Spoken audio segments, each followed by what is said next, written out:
تو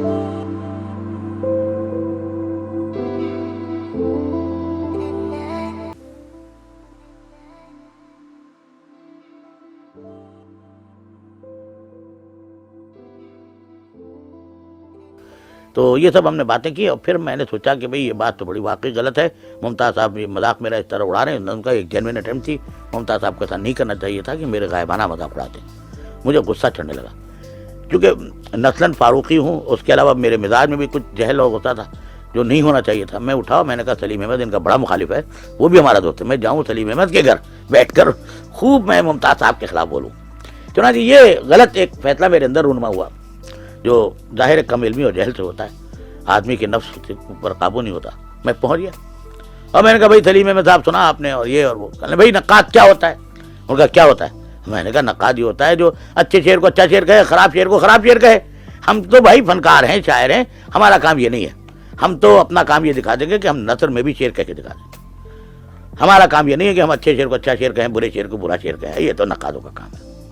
ہم تو نثر میں بھی شعر کہہ کے دکھائیں گے۔ اور آپ کو یقین مانیے سلیم صاحب، ایک دن پورے مغربی پاکستان کے سامنے میں یہ بات منوا لوں گا کہ نثر میں بھی شاعری ہو سکتی ہے۔ کہنے بھائی کیا بات ہے، اتنا غصہ کیوں کر رہے ہو؟ میں نے کہا صاحب یہ معاملہ یہ ہوا، ممتاز صاحب نے عجیب بات کر دی اور بڑی تکلیف ہوئی مجھے۔ یہ ہوا خیر، وہ وہاں سلیم احمد صاحب کے پاس ایک جمگھٹا ہوتا تھا، لوگوں نے جلد فوراً ممتاز صاحب کو خبر دی کہ صاحب ایک باغی ہو گیا اور وہ تو بہت بڑا غصہ کر رہا ہے اور نقاد کو کہہ رہا ہے نقاد کا کچھ کام ہی نہیں ہے۔ ممتاز صاحب بڑے روح رعایت کے آدمی، وہ گھبرائے کہ یار یہ کیا بدتمیزی ہے شروع ہو گئی۔ چنانچہ وہ گھبراتے بہت ہیں۔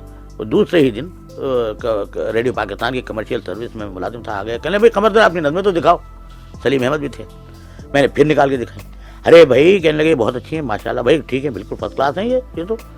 میں نے کہا اچھا، میں معصومیت میں یقین میں نے کر لیا۔ میں نے کہا بھائی ممتاز صاحب نے تو رائے بدل دی۔ میں نے کہا سلیم صاحب، جب ممتاز صاحب چلے گئے، میں نے کہا بھائی ممتاز صاحب کی رائے تو بدل گئی اور مجھے بڑی خوشی ہوئی۔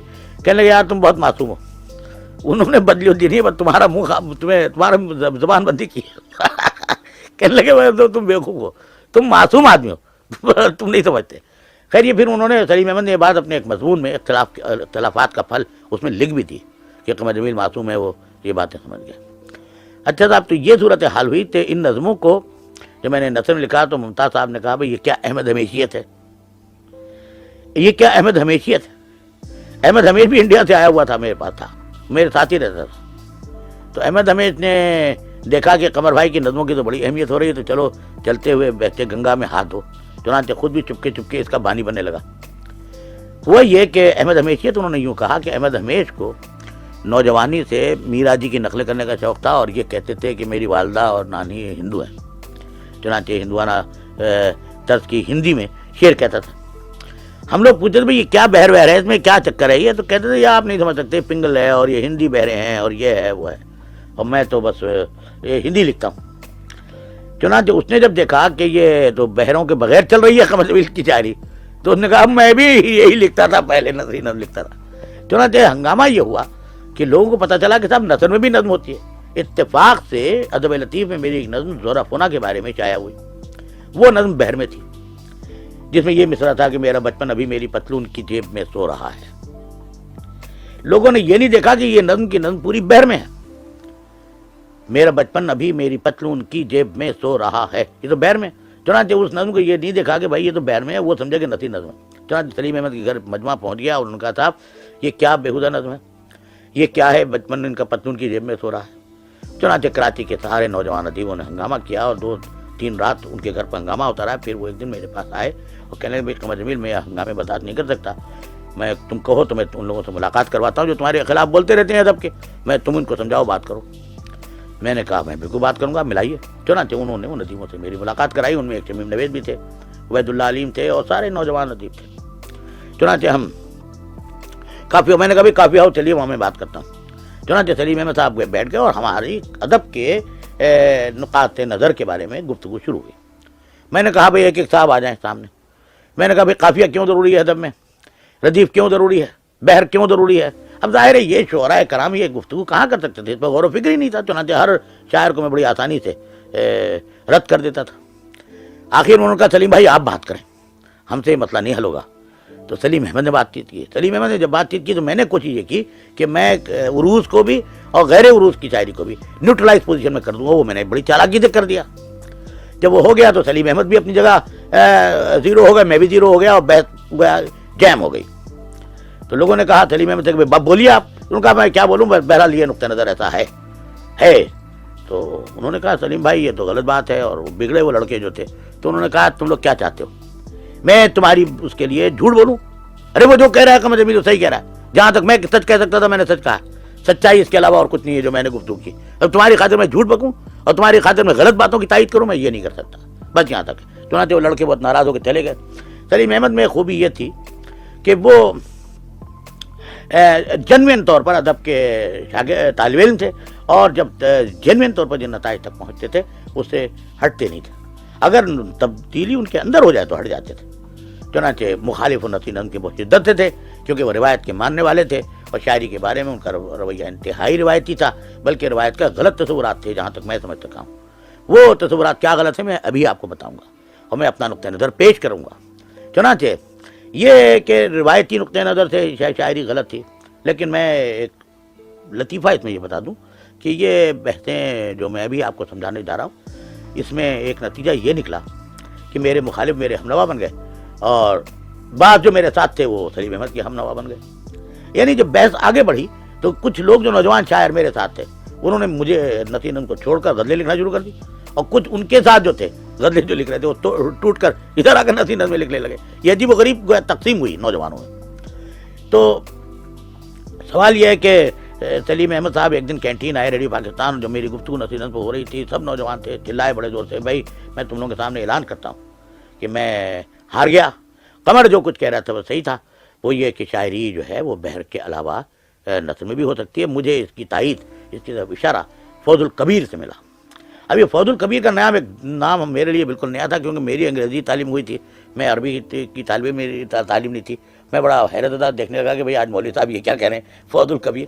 تو پتہ چلا شاہ ولی اللہ کی تصنیف تھی جس سے انہوں نے سمجھایا. میں نے کہا بھئی سلیم صاحب کچھ سمجھائیں بھی آپ کی, کیا آپ کہہ رہے ہیں فوز الکبیر. انہوں نے کہا بھئی وہ انہوں نے قرآن کو سمجھانے کے لیے لکھا ہے شاہ ولی اللہ نے کہ موسیقی جو ہوتی ہے دو قسم کی ہوتی ہے. ایک موسیقی خارج میں ہوتی ہے اور ایک موسیقی باطن کی ہوتی ہے. جیسے خارج کی موسیقی ہے, آبشار گرنے کی آواز ہے, کوئل کی آواز ہے, اور دریاؤں کے بہنے کی آواز ہے. ایک باطن میں موسیقی ہوتی ہے جو آدمی کے باطنی وقت کے مطابق ہوتی ہے, اس کی ٹائمنگ احساس کے ساتھ ہوتی ہے, اعصاب کے ساتھ ہوتی ہے, اس کے لہجے کے ساتھ ہوتی ہے, اس کے جذبات کے اتار چڑھاؤ کے ساتھ موسیقی ہوتی ہے. تو شاہ ولی اللہ نے تحریر فرمایا کہ دو قسم کی موسیقی ہوئی, ایک وہ جو فطرت سے اخذ کی جاتی ہے, اور ایک وہ جو باطن انسان کے باطن سے اخذ کی جاتی ہے. انہوں نے کہا کہ قرآن میں جو اسٹریس ہیں اور جو ردم ہے وہ انسان کے باطن کی موسیقی پر بنائے ڈالے گئے ہیں. چنانچہ آیات جو ہیں وہ کچھ بڑی کچھ چھوٹی جو ہوتی ہیں تو وہ انسانی فطرت سے, چونکہ خدا کے علاوہ کون جاننے والا ہے انسانی فطرت کا اس حد تک, تو خدا کے سے بڑھ کر کوئی جاننے والا عالم الغیب نہیں ہے اور قادر نہیں ہے. تو وہ انسانی نفس کی نزاکتوں کے مطابق, اس کے ردم پیٹرنز کے مطابق اس میں کلام خدا نے کیا. چنانچہ وہ کلام جو ہے وہ خارجی موسیقی کے مطابق نہیں ہے, فاعلاتن فاعلاتن فاعلات نہیں ہے, بلکہ وہ انسان جس جذبے میں جس طرح بولے گا, جس طرح بڑھے گا, جس طرح آگے جائے گا, وہ اس میں اظہار کیا گیا. یہ وہ کہہ رہے تھے, میں نے تفصیل سے پڑھی نہیں فضل کبھی, پڑھ کر میں کنفرم کر سکتا ہوں. گفتگو سے میں نے یہ نتیجہ نکالا تھا ان کی سلیم احمد صاحب, ممکن ہے غلط بھی ہو, وہ جب تک کہ کتاب میں نہ دیکھوں میں تصدیق نہیں کر سکتا. خیر یہ بات میری سمجھ میں آتی تھی, ایک بنیادی آئیڈیا اس کا سمجھ میں آتا تھا کہ انسان کی فطرت کے اندر ایک موسیقی ہے, جیسے گھوڑے کی چال میں ہے, گھوڑے کے اندر وہ ریتمک پیٹرن ہے نا, تبھی تو وہ باہر آتا ہے, اور ایک فطرت میں. ہم لوگ جو شاعر شعر کہہ رہے تھے, جو اسٹریس کر رہے تھے, دراصل بنیادی بات وہی ہے جو شاہ ولی اللہ صاحب نے تحریر فرمائی ہے, اگر تو وہی ہے. یعنی ہم یہ کہہ رہے تھے کہ نثر میں جو ہم ردم ہمارا ہوگا وہ ہمارے باطن کے مطابق ہوگا. ہم خارج کی فاعلاتن فاعلاتن فاعلات پہ کیوں لکھیں؟ فاعلاتن فاعلات پہ جب لکھتے ہیں تو باطن کی بہت سی آوازیں اندر رہ جاتی ہیں, وہ فٹ نہیں ہوتی, ہم رونے لگتے ہیں کہ بھئی وہ جیسے ہم شعر چاہتے تھے ہوئے نہیں, اور ہم نے فرضی طور پر کچھ لفظ گڑھ کر رکھ دیے, قافیے کی پابندی سے رکھ دیے لفظ, اور باطن کی جو آواز تھی جو کہنا چاہتے تھے وہ ہم نہیں کہہ سکے. تو میں نے اس نتیجے تک میں پہنچ گیا تھا کہ شاعری باطن کی آواز کے زیر و بم کے مطابق بھی کی جا سکتی ہے اور فطرت کے خارجی پر بھی کی جا سکتی ہے، اور شاعری ان دونوں سے آزاد بھی ہو سکتی ہے۔ تو روایت ہماری شاعری کی یہ تسلیم نہیں کرتی تھی۔ ہمارے جو روایت کے نمائندے تھے، جو حضرات شعراء کرام تھے، ان سب نے ناپسند کی یہ باتیں، اور انہوں نے کہا کہ نہیں، شاعری بحر میں ہمیشہ ہوئی ہے، اور ہمارے اساتذہ جو تھے رند اور آتش مصفی اور ناسخ اور تمام ولی اور تمام حضرات، ان کی جو روایت ہے اس کے مطابق شعر کہنا چاہیے۔ میں اس پر دلیل یہ لاتا تھا کہ صاحب شعر ہم اگر کہیں تو ہم ان کی روایت پہ کیوں کہیں؟ کلام سب سے اچھا کلام اگر کائنات میں ہے تو وہ خدا کا کلام ہے، ہمیں خدا کے کلام کو اپنا نمونہ بنانا چاہیے۔ ہم آتش و مذہبی کو نمونہ کیوں بنائیں؟ ہماری روایت، ہم جو کچھ کہیں اس کو ہمیں اپنا آئیڈیل بنانا چاہیے خدا کے کلام کو۔ جس طرح ہم سے کہا گیا ہے کہ اپنے اندر خدا کی صفات پیدا کرو، اپنے اندر خدا کی صفات کا ظہور کرو اگر تم بہتر انسان بننا چاہتے ہو، تو اس کو مولانا صاحب حضرات آ کے بتا دیں گے تخلق باخلاق اللہ، یا جس طرح کے الفاظ میں اس طرح کہا گیا۔ میں یہ جانتا تھا بچپن سے کہ تصوف میں اللہ کی صفات اپنے اندر بیدار کرنے کا نام قلندری ہے اور درویشی ہے اور قطبیت ہے، اللہ کی صفات بیدار کرنا۔ تو اب میرے ذہن میں، چونکہ میں بچپن سے خانقاہوں میں پیدا ہوا تھا اور میرے بزرگ بھی خانقاہوں کے لوگ تھے، میرے دادا خود سجادہ نشین تھے، سجادہ نشین تھے، تو مجھے یہ باتیں تو تصوف کی بچپن سے معلوم تھی۔ تو اب میں یہ سوچنے لگا کہ شاعری میں ہم خدا کے کلام کو اپنا اعلیٰ ترین کلام سمجھ کر کیوں نہ اپنے سامنے رکھیں؟ ہم عاطف صاحب کا کلام کیوں رکھیں؟ ہم رودکی کا کلام کیوں رکھیں؟ ہم نظیری اور عرفی کو کیوں بنائیں؟ کیا ہمارے لیے اعلیٰ ترین کلام خدا کا کلام کافی نہیں ہے؟